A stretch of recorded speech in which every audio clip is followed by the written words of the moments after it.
Subscribe now and press the bell icon. Never miss an update. एक video को शुरू करते हैं।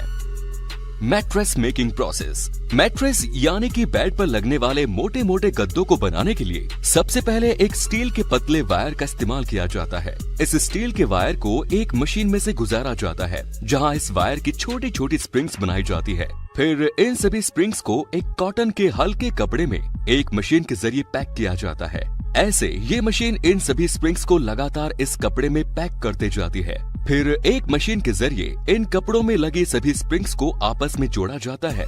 इसके लिए इन स्प्रिंग्स को कॉटन की 2 सीट के बीच में एक प्लेटफॉर्म पर खड़ा किया जाता है। यहाँ इन सभी स्प्रिंग्स के साइड और इसके नीचे वाली शीट के नीचे की तरफ एक मशीन की मदद से ग्लू लगा दिया जाता है और फिर एक स्प्रिंग्स की लंबी लाइन को इससे चिपका दिया जाता है। इस तरह से इन स्प्रिंग्स को आपस में 2 शीट्स के बीच चिपकाते हुए इन स्प्रिंग्स का एक बेड तैयार कर लिया जाता है। इसके बाद बनाया जाता है इन गद्दों पर लगने वाले सॉफ्ट फॉर्म को। इसके लिए एक प्लास्टिक की फिल्म लगे स्क्वायर फ्रेम में एक स्पेशल लिक्विड को मशीन के जरिए डाला जाता है। ये लिक्विड डालने के कुछ टाइम बाद फूलने लगता है और ये लिक्विड पूरी तरह से फूलकर एक सॉफ्ट फॉर्म बन जाता है। फिर इसे कुछ देर के लिए यूं ही छोड़ दिया जाता है। इसके बाद इस फॉर्म को एक प्रेसिंग मशीन के नीचे रखकर दबाया जाता है। फिर इस फॉर्म को एक कटिंग मशीन पर रखा जाता है। यहाँ इसके खराब किनारों को काटा जाता है। फॉर्म के चारों तरफ के किनारों को काटकर इस फॉर्म को परफेक्ट फिनिशिंग दे दिया जाता है। इसके बाद इस फॉर्म को इसी कटिंग मशीन के जरिए एक एक करके 10 पतली पतली शीटों में काट दिया जाता है और फिर इन शीट्स को एक एक करके उठाया जाता है और दूसरी जगह पर रखा जाता है।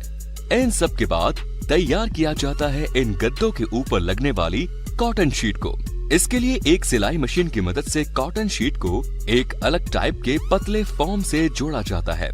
फिर इस तैयार शीट के एक्स्ट्रा किनारों को एक कैंची से काटकर हटा दिया जाता है और फिर इन किनारों की एक मशीन के जरिए फिर से सिलाई कर दी जाती है। फिर फाइनली इस स्प्रिंग वाले बेड को एक प्लेटफॉर्म पर रखकर इसके ऊपर फॉर्म की एक पतली लेयर को लगाया जाता है। इसके लिए पहले स्प्रे गन से स्प्रिंग वाले बेड पर ग्लू को स्प्रे किया जाता है। इसके बाद इस फॉर्म की शीट को हाथों से दबाकर अच्छी तरह से इस पर लगा दिया जाता है और फिर इस शीट पर इसी तरह से ग्लू लगाकर एक और फॉर्म की शीट लगाई जाती है और फिर इस शीट पर फाइनली सबसे सॉफ्ट फॉर्म की तैयार लेयर को लगाया जाता है। फिर इस तैयार बेड के साइड पर एक कपड़ा लगाकर इसे साइड से कवर कर दिया जाता है और फिर इसके ऊपर कॉटन की शीट लगाकर इसके किनारों को साइड वाले कपड़े से एक सिलाई मशीन की मदद से सिल दिया जाता है। फिर इस गद्दे को उल्टा रखकर इसके पीछे की तरफ भी एक कॉटन की शीट लगाई जाती है। इस शीट को लगाकर इसके किनारों को भी साइड वाले कपड़े से सिल दिया जाता है। इसके बाद ये गद्दा पूरी तरह से बनकर तैयार हो जाता है।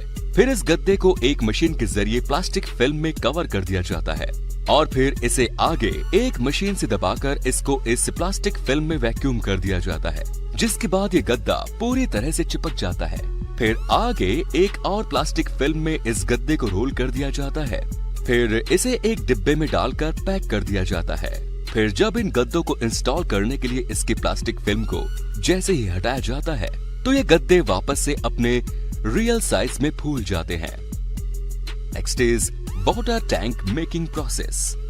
वाटर टैंक बनाने के लिए इन मोल्ड को ओपन करके इनमें रॉ प्लास्टिक पाउडर को डाला जाता है। इसके बाद इन मोल्ड के ढक्कन को लगाकर इन्हें वापस से पैक कर दिया जाता है। अच्छी तरह से इन मोल्ड को पैक करने के बाद इन मोल्ड को एक क्रेन से उठाकर एक रोटेटिंग प्लेटफॉर्म पर रख दिया जाता है।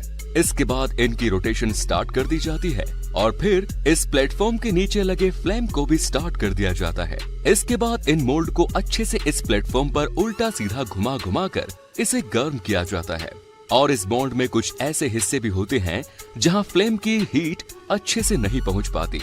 इसके लिए एक व्यक्ति स्पेशली एक फ्लेम के पाइप को हाथ में लेकर इस मोल्ड को गर्म करता है।